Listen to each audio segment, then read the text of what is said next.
बात करते हैं अकबर के शिष्टमंडल में कौन कौन आया था।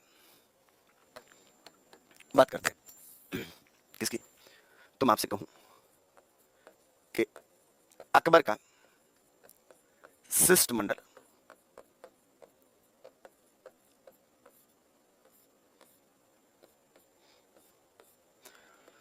मैं अकबर के शिष्टमंडल की बात करूं तो मैं आपसे कहूं कि अकबर ने प्रताप को समझाने के लिए कुछ लोगों को भेजा। उसमें सबसे पहले जो व्यक्ति आए वो थे जलाल खां कोरची। क्या नाम था? जलाल खां कोरची। जिस वर्ष महाराणा प्रताप राजा बने, जिस वर्ष महाराणा उदय सिंह जी का देहांत हुआ, उसी वर्ष जलाल खां कोरची महाराणा प्रताप को समझाने आए। और जलाल खां कोरची ने कहा कि हे महाराणा, आप मुगल बादशाह अकबर से संधि कर लीजिए। जब आप जैसा बहादुर व्यक्ति अकबर के साथ होगा तो आप और मुगल बादशाह अकबर मिलकर इस पूरी दुनिया पर एक छत्र राज कर सकते हो। ये दो तलवारें जब आमने सामने लड़ेगी तो सब कुछ बर्बाद कर देगी, लेकिन ये दोनों तलवारें जब एक तरफ से लड़ेगी तो इस दुनिया का इतिहास कुछ और लिखा जाएगा। लेकिन महाराणा प्रताप मुगल अधीनता स्वीकार करना नहीं चाहते थे, पर परिस्थितियां ऐसी थी कि महाराणा नए नए राजा बने थे, मेवाड़ अभी एक शाखा करके आया है, तो मेवाड़ की खुद की स्थितियां थोड़ी सी इंबैलेंस है। उधर महाराणा प्रताप के भाई अकबर की शरण में है। ऐसे में महाराणा प्रताप ये चाहते थे कि उन्हें अधीनता स्वीकार भी नहीं करनी पड़े और एक बार के लिए शांति व्यवस्था स्थापित हो जाए। तो महाराणा ने जलाल खां को कहा, जलाल खां, अभी तो तुरंत ही पिताजी की मृत्यु हुई है और ऐसे में अभी ऐसी बात करना शोभा भी नहीं देता, थोड़ा सा समय बीतने दो। मैं अपने बाकी सरदारों से बात करूंगा, अपने परिवार के गणमान्य लोगों से बात करूंगा और हमारा परिवार जो भी निर्णय लेता है मैं बादशाह अकबर को इन्फॉर्म कर दूंगा कि हम क्या चाह रहे हैं। जलाल खान चला गया। उसने जाकर अकबर को कहा कि साहब इंटरेस्टेड तो है और वो कह रहा है कि मुझे थोड़ा समय दो और थोड़े समय के बाद मैं जो भी निर्णय होगा वो आपको बता दूंगा। जलाल खान कोरची और अकबर रोज वेट करते कि महाराणा प्रताप आएंगे या महाराणा प्रताप लेटर भेजेंगे या प्रताप का जवाब आएगा, लेकिन इधर की तरफ से कोई भी जवाब नहीं आया।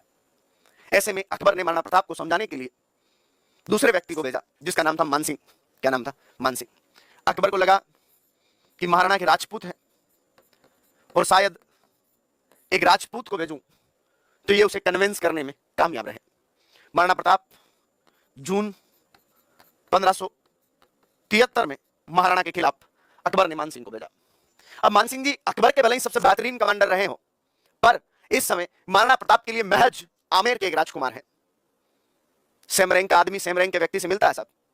तो उधर से आमेर का राजकुमार आया और इधर से महाराणा प्रताप ने मेवाड़ के राजकुमार अमर सिंह को भेज दिया। कहते हैं उदय सागर की पहाड़ पर मिले थे दोनों।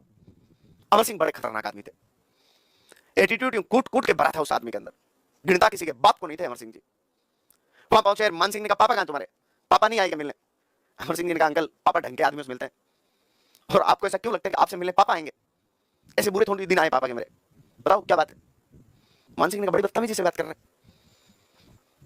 अमर सिंह ने कहा साहब बदतमीजी नहीं, इसे घमंड बोलते हैं अपने स्वाभिमान के प्रति। आपकी तरह मुगलों से संधि हम थोड़ी की है, आपकी तरह अपने घर की बेटियां मुगलों से ब्याही थोड़ी है, आत्मसम्मान है। मान सिंह को बहुत बुरा लगा कि वो व्यक्ति बातों के उन गांवों से मान सिंह को घायल कर रहा था।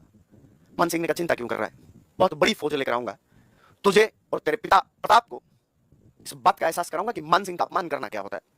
अमर सिंह ने कहा अंकल कोई बात नहीं, कुछ गलतफहमी अच्छी होती है, आपको भी है, होनी भी चाहिए, पर यह ध्यान रखना अगर मेवाड़ आते समय के रास्ते में डर डुरा जाओ ना तो हमें समाचार भेज देना, मैं सामने आ जाऊंगा आपके, वहीं कूट दूंगा आपको। तो मान सिंह को बहुत बुरा लगा। मान सिंह वहां से रवाना होने लगा तो राजकुमार अमर सिंह ने फिर कहा सुनो, बोले क्या?